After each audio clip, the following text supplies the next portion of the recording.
Hello, my name is Eboni Cleshay, and today I will be conducting an interview for a special education teacher position. This position has been open for about 6 months now, and we need to have it permanently filled. Hi, Barbara.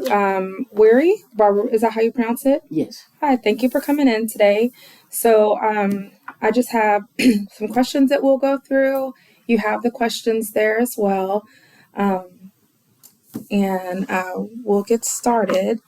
So, the first question is I'd like you to tell me a little bit about yourself and your professional experiences that make you a good fit for the students at Lake Ridge High School. Okay. First, I guess just giving you some background on myself. I just recently relocated to Texas from Louisiana. I wanted to come to Texas for better opportunities.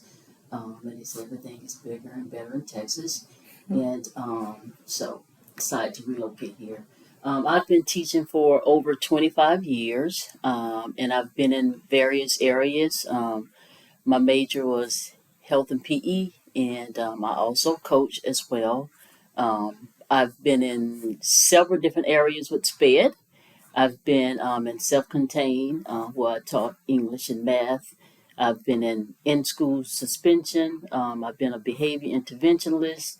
I've also taught autistic students, and sometimes with being a coach, they kind of move you in different areas in SPED. So I have a heavy background in SPED as well as in health and PE. And I think with my experience with 25 years and being in different areas, it kind of makes me diverse. So I've had a lot of different experiences in different areas. And so I think with bringing that experience in, that it will kind of help me to be a good fit for the position here. Okay, awesome. You definitely have some years, and you relocated from Louisiana, so you may not get all the floods, but you're definitely still gonna get the heat and humidity. Okay, so my next question is, describe a typical lesson in your classroom from start to finish. Okay.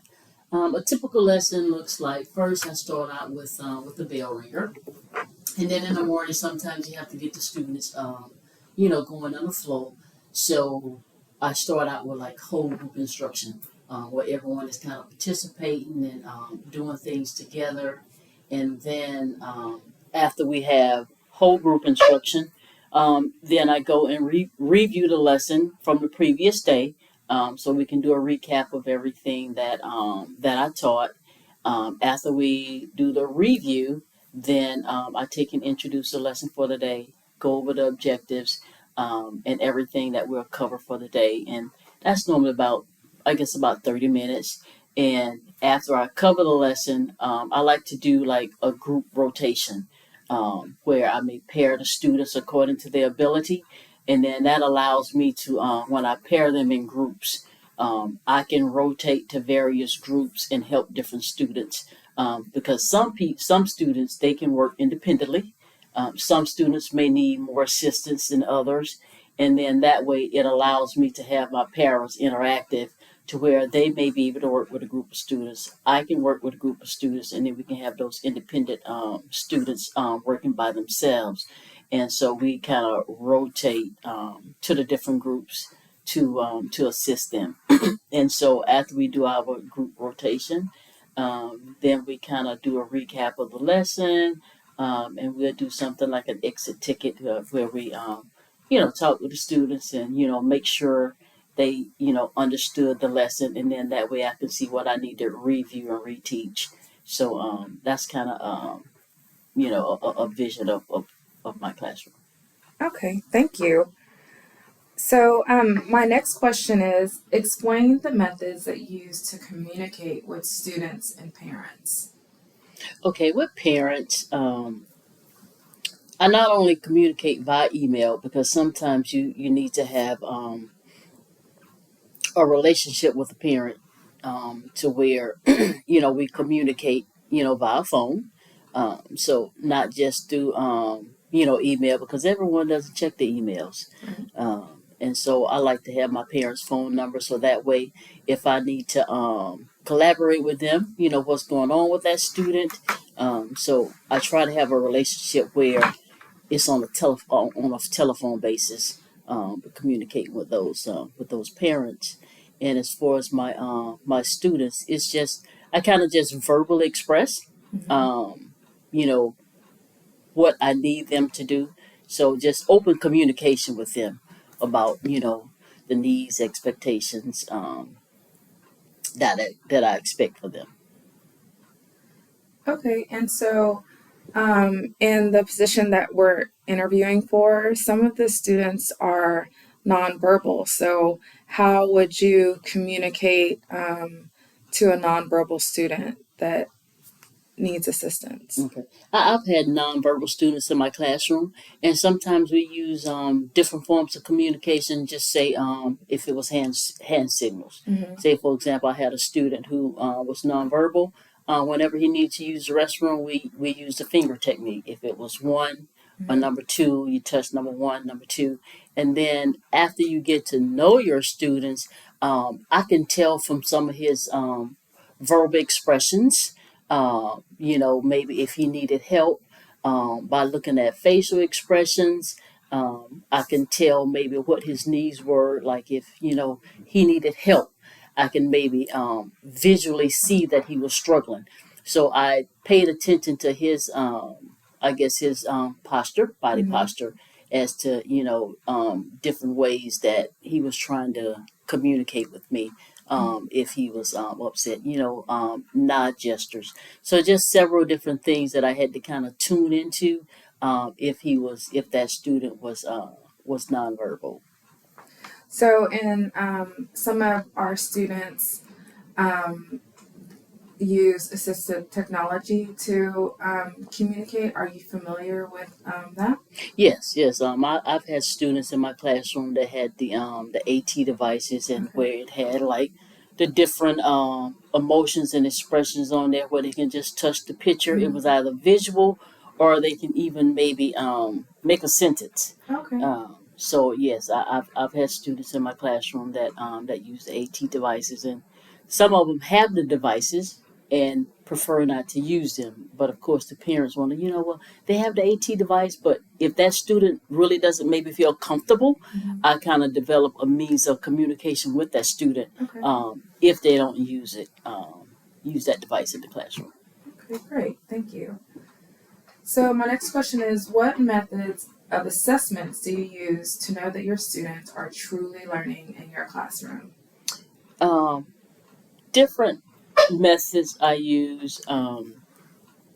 Sometimes just do verbal questioning, when we are having our group discussion, when you ask different questions.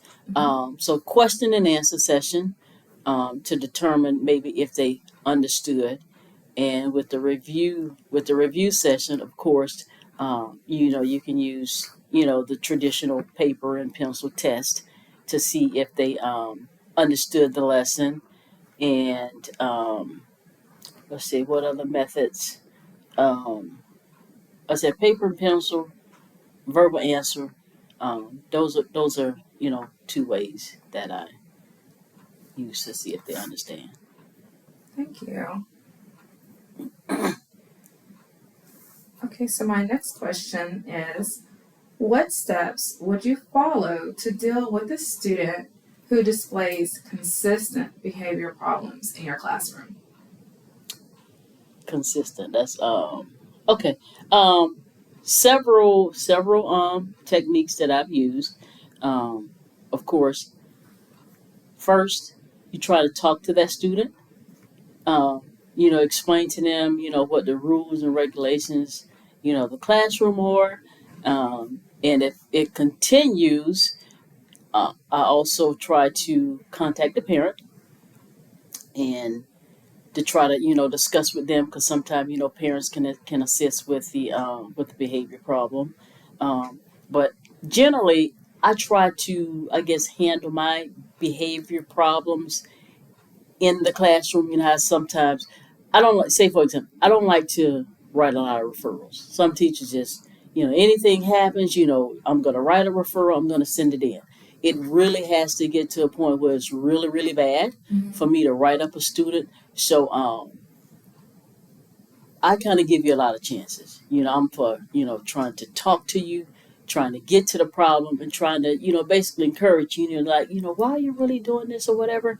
Um, but, I try to develop a rapport with my students to where it doesn't get to a point where I have a severe behavior problem. So I try to understand them, because if they're acting out, most of the time it's a reason, why they are acting out. It could be something at home. So I think for me, it's the rapport and relationship that I build with my students to where I control.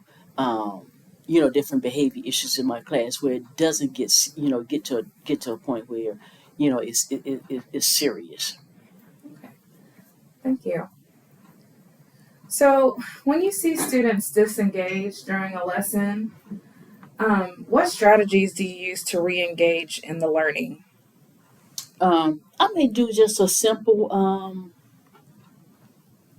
walk proximity. Okay.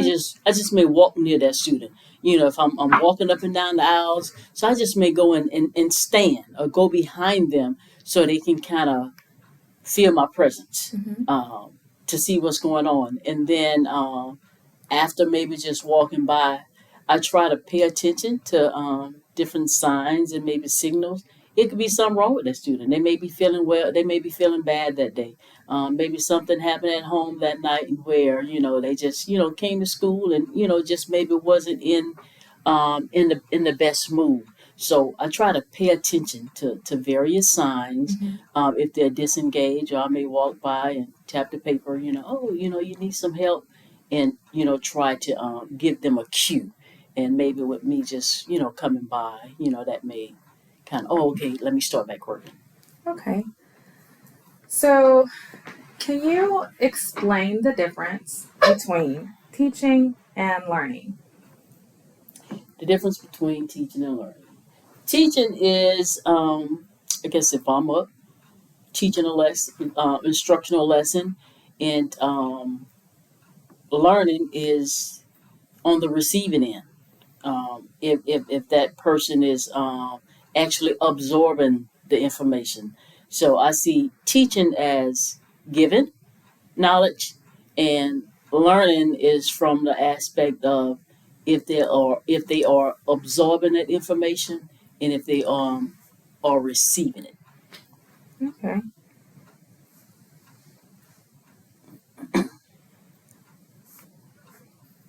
I'm just taking notes. Okay, thank you. So, we are a one-to-one campus. So, how do you integrate technology into your classroom lesson daily? And how do you use it to enhance the learning in your classroom? Um, Students, teenagers these days, technology is kind of what makes the world go around. They Mm-hmm. just love the phones, love the games. So I try to make sure that I incorporate a lot of technology, because I guess since it's visual and interactive, I want to get them, I guess, involved. So I see you have the smart board, Mm-hmm. okay, and it's lots of resources on that. So actually, like with my bell ringer, I actually start out with a bell ringer on the smart board. Um, all the students have um, Chromebooks, and so I use a variety of different websites for them to go to. Say, for example, different if it's Brain Pop, different sites, Quizzy.com, different educational websites, to where after I teach the lesson, the students can maybe go on that site and reinforce what I've taught. And sometimes that's better than just if the teacher's up talking with them. But say, for example, we do a lesson on I don't know, world geography, something that's happened in the world today. So we may use CNN. So it's a visual, it's something talking to them. It's just not me up talking to them. So I like to use those different websites, because since they enjoy, like if it's Kahoot or Blookit, Okay. those interactive websites can kind of keep their attention. So they think maybe they're just playing a video game. So I may even use, if it's say Math Blasters. Mhm. So that way, with incorporating the technology, it doesn't make it as boring, because since that's what the students enjoy, or if we're doing an assignment, they aren't used to pen and paper now, like when I came up. Mhm. So that was a long time ago, I must say. But instead of using paper and pencil, if we're doing something, if they have to go on Google Docs and type something, then that kind of gets their interest more with using technology. So I'm heavy technology driven in my classroom. Okay. And yes, the students are really into technology on our campus. Well, all over now since the new bill was passed that students can't have their phones during Phones. instructional time. I know that that becomes an issue, but they have Yeah. so many ways to use technology. Right. So just incorporating those things sound really good. I'm not familiar with Quizzy, so I'll have to look that up and Okay. see what. Can you tell me a little bit more about that? Quizy is just a site where a lot of different teachers maybe used different lesson plans. So on Quizy.com, you have a variety of lesson plans and questions, and the students can actually go on and answer those questions, and it can be used like as a game. Like the Okay. entire class can like get a login code, and they all join, and they think they may be playing a game, Mm-hmm. but it's maybe you're actually answering questions pertaining to that lesson. But it may be a game, well, okay, let's play like some type of racing game.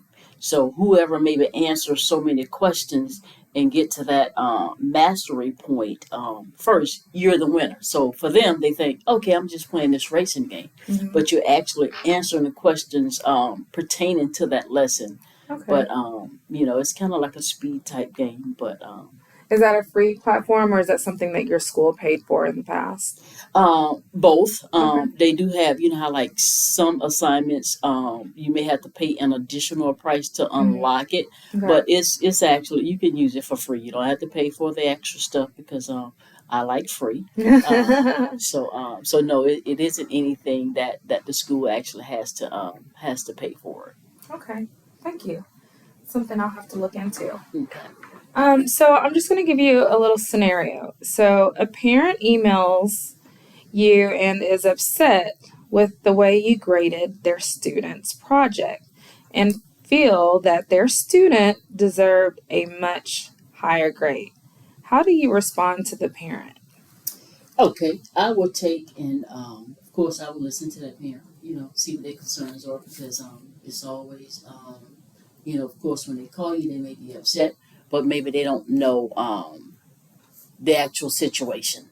So I will take and listen to that parent's concern first to see how they feel, and then I will actually show them what were the guidelines for that assignment, or just say with if I had a rubrics Mm-hmm.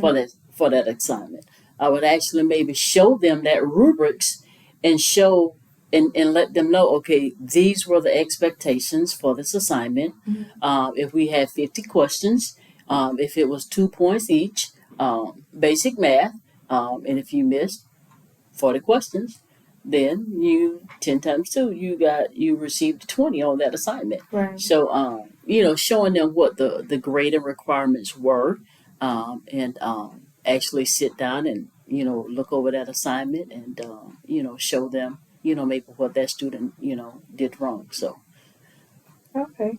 Thank you. Yeah.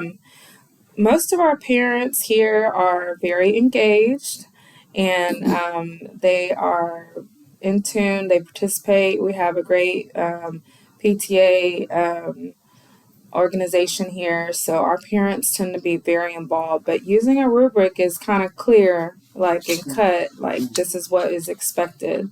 So that's good. and I understand, because as a parent, I was a very involved parent when it came to grades and assignments and things like that. So I understand that sometimes the parent may be upset, and sometimes the student cannot relate to that parent and be open to their parent about that assignment. Because just say they may have a lot of missing assignments. So okay, let's go look at Skyward and see how many assignments your son or daughter did not turn in. But once I kind of like explain to them and show them, okay, this is my grade book. They're missing so many assignments. They didn't turn it in by this deadline. So a lot of times the parent don't actually know. But when they actually talk to that teacher, so I encourage parents. You have a concern about your child. I have an open door policy. Hey, I will take and go over everything with you, and then once you break it down and sometimes show them, they have a different perspective. Like, oh wait, well they didn't tell me this that they missed their assignment, or you gave them two or three opportunities to turn it in, but they didn't turn it in. Right. So I understand from a parent standpoint. So I don't mind a helicopter parent because kind of I was a helicopter parent, but I started with my son first Mm-hmm. because I'm not. Some people want to automatically assume, oh, it's teacher. So no, I make sure I check him first in a sense. Like before I call his teacher, you better tell me everything. I'm more than willing and open to actually break it down and go over that parent with everything because I kind of, how you say, dot my I's and cross my T's, to make sure that my roll book and everything is in order. So if a parent does call and have a question about grades. Okay, thank you for that. So, you kind of touched a little bit on this question already, but can you share two strategies you use to ensure to build relationships with all of your students? I think the most important thing is getting to know that student. Every student is different. Every student has different needs and strengths. So once you kind of get in tune to that student, so something that works with one student may not work with the other one. For example, one student may need more praise. You may have students that are very very emotional, and you had to handle them a different way. So I think the most important thing is developing a rapport Mm-hmm. with each individual students and knowing what their individual needs are, what their strengths are. Um, for example, some students need you to maybe come to their desk more, for help. Another student, you may be able to, once you go with an assignment, give it to them, and they may prefer to work without you hovering over them. So knowing your students, learning your students. I think that's the first most important thing in building that trust. If they know like coach kind of like coach care about me, or I know how to kind of I would say get it out of them. Mm-hmm. So that's one of the strategies to get to know each individual student personally and Yeah. what they need. Um, Another strategy is I guess positive reinforcement or reward system. Once they know what the requirements are for your classroom, I try to set up a system set up a system with positive reinforcement and different strategies to try to maybe encourage them because you can't just always come at them from a standpoint where it's like if they're doing something wrong. You also want to reward if they're doing something great in your classroom. And everyone loves praise. Who doesn't love a pat on the back, or a piece of candy, or some extra points. So to try to set up a different system in the classroom to try to encourage them to want to be active and to want to learn. Right. So you actually answered a follow up question, which was what type of positive reinforcements you use. Um, so can you give me an example of when how do you redirect some of your students that um, aren't aren't on track or being a disruption? How do you redirect? I guess the how was it? I guess the coaching you said like if they're doing something wrong or Yeah, or just off track. They may be talking too much. They may have behavior issues. Like, what is your process of redirecting that student to get back on track to where they need to be? Uh, I'm kind of, I guess maybe the coaching, Mm-hmm. and sometimes maybe coaches may have a different philosophy, but it's just something about how the kids respond Mm-hmm. to I guess the coach. But I'm firm, but I'm fair.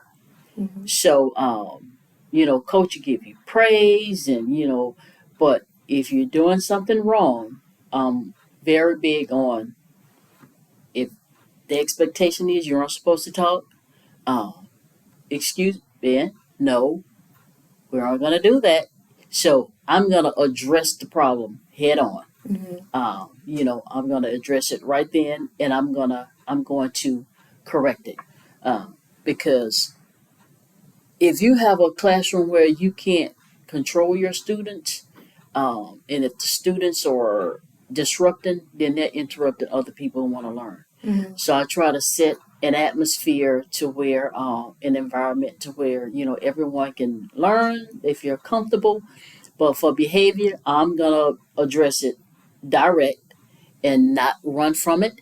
Mm-hmm. And if sometimes you may have students who are just really, really, really rowdy, but like I said, if they're misbehaving, it's maybe something behind that. But I'm a strong disciplinarian, but I'm also very fair. I'm loving, but if you misbehave and do something wrong, then we have a problem, and coach is going to address it. And like I said, I generally, most times, I don't have to go to maybe like administrators, Okay. because you have to have some classroom management techniques. Yeah. And if you don't control your own class and the students know that, then you're gonna have a problem. So I try to I create a classroom where students want to come in, where they want to learn, to where they want to do the right thing for quote coach. Mm-hmm. So a lot of times I don't have a lot of those problems. Say for example, I was in a school where I guess as a coach they think you can handle everything. So they had, I didn't know this at the time, but they had given me, it was a classroom of all boys, and it was supposed to be the worst boys in the sped department. And they put them all in one class for coach to teach them. I was new, and I didn't know. So okay, they was gonna set me up. Okay, let's give all the bad ones. And then we had one student. He had just come from jail, Mm-hmm. so he was very streetwise, and he had a very serious background to where they were afraid of him because some of the charges he did, he was rough. Well, I had those 8 boys in my class. Let's just say they were very surprised that I had zero problem, because one, since this kid who had been like incarcerated, you have to you have to know how to talk to your students. Mm-hmm. You just can't maybe just talk to him any kind of way. But I had to get a feel for him, and I mean he's a kid. I mean I know he had maybe had some like probably some murder charges too. Uh, so a little part of me was maybe afraid, but I wasn't gonna let a kid intimidate me. Mm-hmm. But I knew it was something in him. Everybody has some good in him. Right. But I got to know him personally, and maybe I knew some reasons why maybe he didn't want to do assignments, because maybe he couldn't read or he couldn't write. Right. Right. So I didn't make him feel what's the word, inferior, intimidated. I didn't make him feel maybe a little like I understood. So maybe Right. I wasn't going to didn't want to call on him to maybe embarrass him. So I got to know Colton, Mm-hmm. and I met him where he was at, and I didn't judge him. Right. And the other students, like I said, the boys, I had to be firm. Like when it's time to do this, like, oh no, we're not gonna play this. You are not gonna run out of here. You're not. So once they knew that I was firm and Mm-hmm. that they couldn't get over on me, but then I also gave them kind of like that love and nurturing that they needed. And I had other responsibilities, of course, as a coach. So say for example, like with the athletic department, running different the concession stands. So I took that crew, and whenever I needed something done, we all did it together. So, like, hey, I need y'all to come help coach. We're going to set up the concession stand. We're going to set up the game. So, I kind of gave them some things around the schools to make them feel important. Mm-hmm. And maybe I knew they had weaknesses academically, but like I said, I made it kind of challenging, but not to a point where I knew maybe they had problems. Mm-hmm. But I took those 8 kids, and it was like my boys, and they was like everyone around the school, like they acting like that for coach, like what? But like I said, we developed a relationship. They understood me. I found, like I said, I got to know each one of them personally. What made them, what was their drive? What was the issues? And like I said, they just had maybe a lot of hurt in them. But hey, they was like, man, coach is that. But then it was always like I was the one who was giving the challenge students because I proved that I can handle them. But the kids, they wanted to be in my class. But like I said, it's all about that relationship. Right, right. And once you build that relationship, then and they can trust you, then they'll do anything for you. Once they know you care about them. Oh, well, that's awesome. Thank you for sharing that story. There's definitely in the classroom that you would potentially be in, there are definitely some challenging students. The behaviors can be there. Mm-hmm. So building a rapport and learning that student, because every behavior is a type of communication. Right. So that's awesome. Okay. So in the special education, the self-contained classroom, yes. You would need to be able to collect data. So what are your procedures for doing that? We'll collect the data, of course. I have to start with the what we call them IEPs in Louisiana. Mm-hmm. I think in Texas they call them ARGs. Mm-hmm. So first I had to look at what those goals were for each student, and from those goals, then that's how I take and track data based off of what that goal is. So I had to know what the goal is in order to maybe track if that student can maybe write so many sentences or show. And then I don't know if the department of the school has maybe like a certain form, but I have like a data tracking system where I go from the odds with the goals, and then the curriculum that I'm teaching, then I take and write down what that student is going to learn, maybe for that 6 weeks, and then I track it, with their grades to see what they were, and then I also do like assessments. I do like a pre-test to kind of see where they are.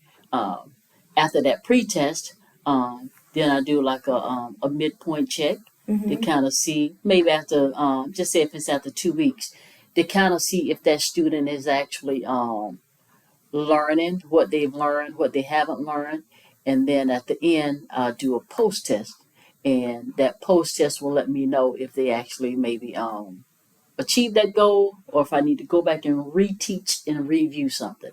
So use different type assessments and also maybe like a short quiz to do an assessment to see maybe what I need to cover, because maybe what I went over, if the students didn't get it, if they aren't, the scores don't look well, I maybe have to go back. So quizzes, also maybe different tests, and I can also check like if we're doing whole group, I can just maybe ask a student a question and maybe see if they understood that concept. Okay. So here at Lake Ridge, we use a program called Same Goal to enter in all of our objectives, their plaques. Are you familiar with that platform? I'm not familiar with Same Goal. Okay. And maybe, every system, every district may have a different name for it. We had an online program, and it wasn't that great because part of the program was online, like certain forms were online, but the other forms were paper. Okay. So whoever created this database, like for our IEP meetings, Hmm. of course, there's a lot of paperwork and sped. So it was Yeah. probably, just say if it was 60, 70 pages, or maybe only 20 pages where we had to do online. It was an online Hmm. program. And those other pages we had to take and write it. So Okay. I'm not familiar with same goals, but I am technology savvy Okay. to where if it's just a program where we have to do like do an R versus the IEP. I am familiar with the different things that's included with that. Yeah, and so Same Goal is kind of it is a new system for Lake Ridge. I Okay. think we've been using it just for a year. Okay. So it's kind of new for everyone, but everything is, online. You don't, if you want to print out a Yeah. document, just so you could have it in a folder, you could definitely do that. But or there's actually data trackers that you can use that coincide. But if you didn't want to use paper, or we have some people that old school, they want to print it out, they want to Okay. write it, but then you still have to put it into the system. Okay. So it's a new system for everyone, but it makes it's easier. But things change, and Yeah. technology Well, always changes. right. Well, that's wonderful. If everything is online, that's much easier for me because it's basically, I guess, like an application. You Right. just filling in the information. So, that's much better than actually having to do paper based. But then of course, it's in Louisiana, it's kind of behind. So that was another reason I wanted to relocate to Texas because with technology and everything is kind of on a different level. With instruction and the educational system here. Okay, great. So, but for this next question, I'm going to give you a little time, Okay. and you can use my pen if you want to, but I'd like you to give me an example of a written objective and one goal. And you can choose the subject. It could be transitional, functional, any academic subject, but an example of an objective and a goal. So, would you like to write it down, or you got it already? Let me think. Let me put on my thinking cap right quick. You Okay. said, can I borrow your pen? You Sure. said objective and goal. Yeah, just write. I just want Goal. to know one objective and a goal for that objective. And you can choose any subject. Okay. Let's see. What about if it's like capitalization and writing sentences? Is that okay? Whatever you like is fine. Or I just want to see, like, I want to understand where I just want to see where you're at. okay. Because, in every district may do it different. I just want to see where you're at with it. Okay. All right. Let me see. I'm just gonna try to go off the top of my head. What maybe a weakness that a student may have that we may go over. I said objective. Let's see. The student will be able to make corrections and edit to sentences. Um, and I just picked that because a lot of students now they don't like to write pen Mm-hmm. and paper. Everything is on the computer. So so I would say maybe I'll deal with making corrections, writing sentences because can't write a sentence, can't write a paragraph. Right. Um, and so the goal will be the students will be able to capitalize the first letter of a sentence, capitalize the days, months, and titles, Mm-hmm. and they will be able to use the students will be able to use the correct ending marks, period, Mm-hmm. question marks, exclamation mark. Mm-hmm.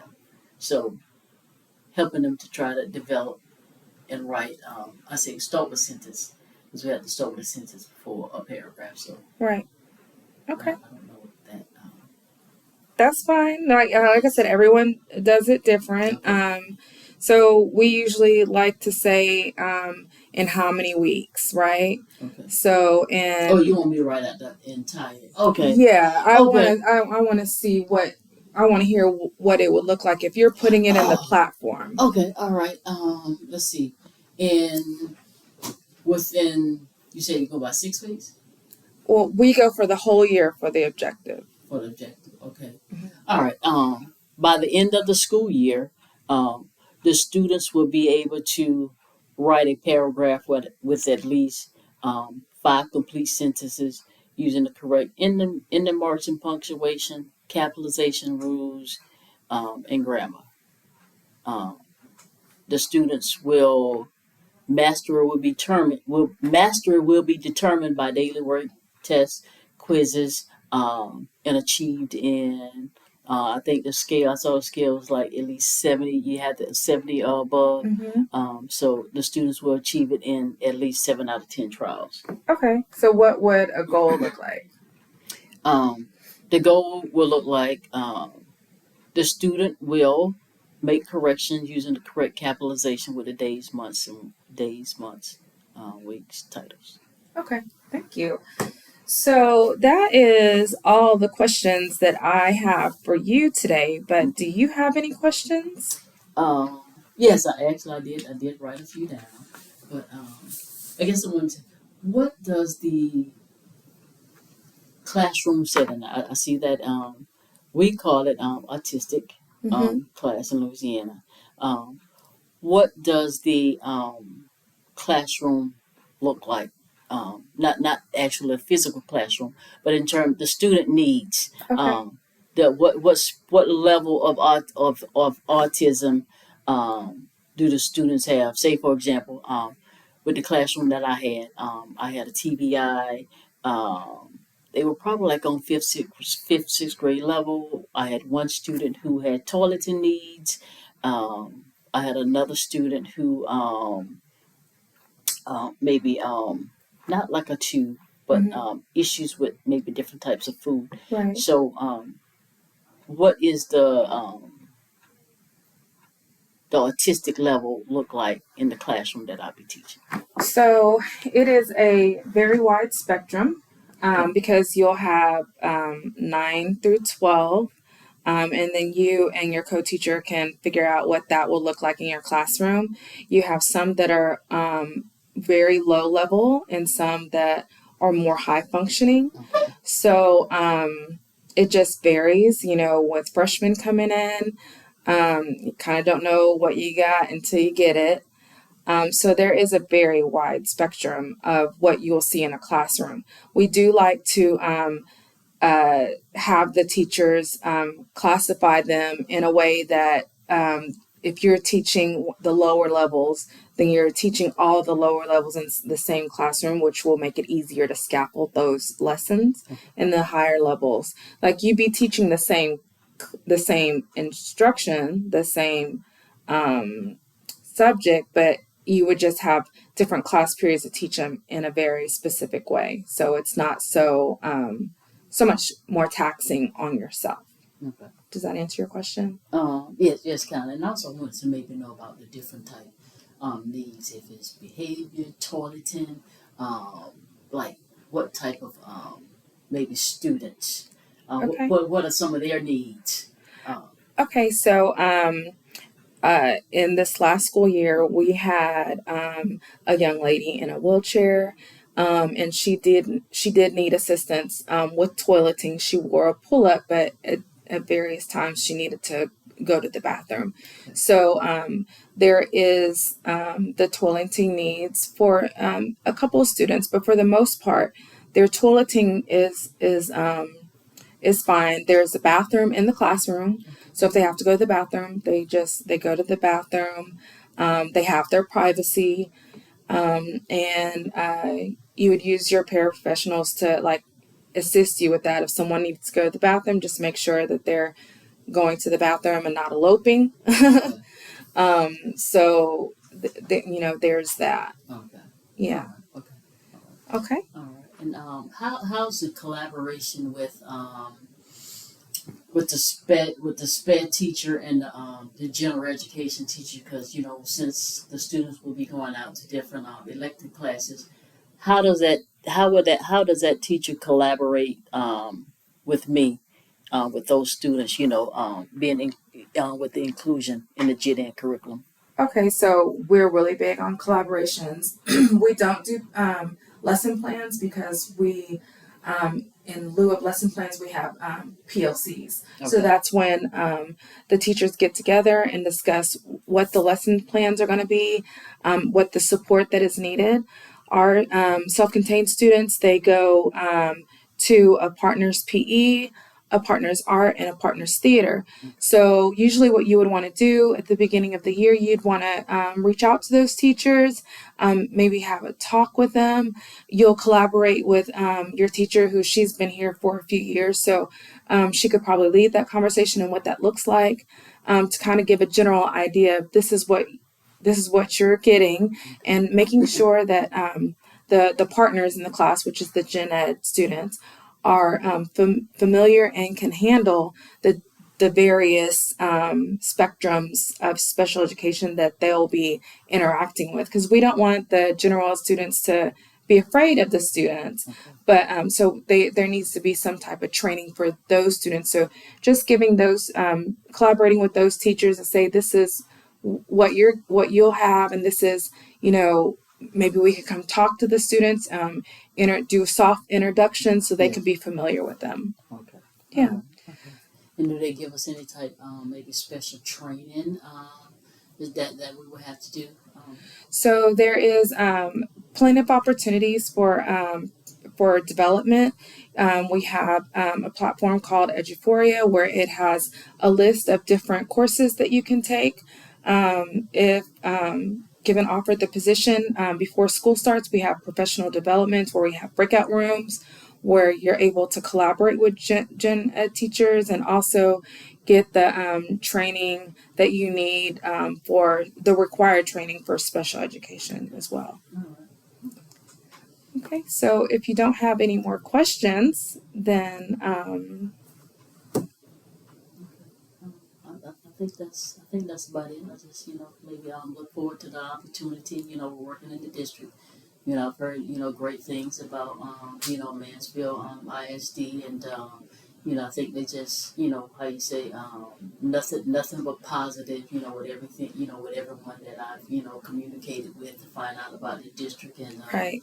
It's a new school, and I would love to be a part of it, and just hopefully, my over 20 years of experience with being diverse, with working in different areas, hopefully, I'll be a fit, for the position, and just look forward to maybe getting a call and being a part of the staff. Well, I will tell you that we are looking to make a decision fairly quickly because school will be starting before we blink our eyes twice. Mm-hmm.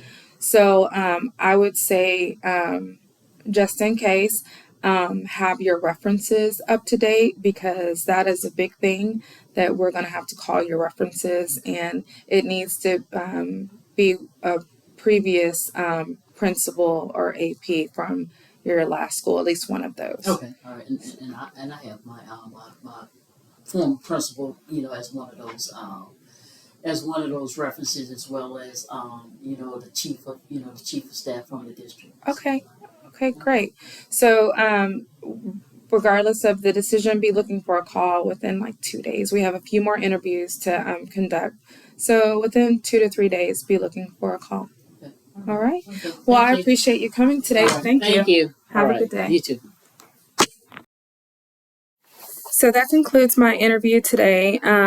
So what Lakeridge has is they have a standard set of questions that you ask and we take notes on. These questions are not kept by the interviewers. All the questions go to HR regardless of if they get offered a position or not. This kind of covers us with making sure that if someone comes back and says that they were unfair or they feel like they were a better candidate for the job, then HR could say, well, these were the notes that was taken during the interview. So as far as this interview is concerned, I think she did very well. She has very strong knowledge of special education. I think that she is definitely one of the top candidates that we could have for our community. Our community is very strong, and we are a really diverse campus. So I think that she touched on all of the things that we're looking for, those keywords, building a rapport, positive reinforcements, being savvy in technology, which is really important, using rubrics. That was something that we are really into providing. And then the collaboration piece, knowing that she wanted to have that collaboration with the gen ed students was also a good question to ask. She had very valid questions that I thought were in depth and showed her knowledge that she is invested in the program. So thank you very much.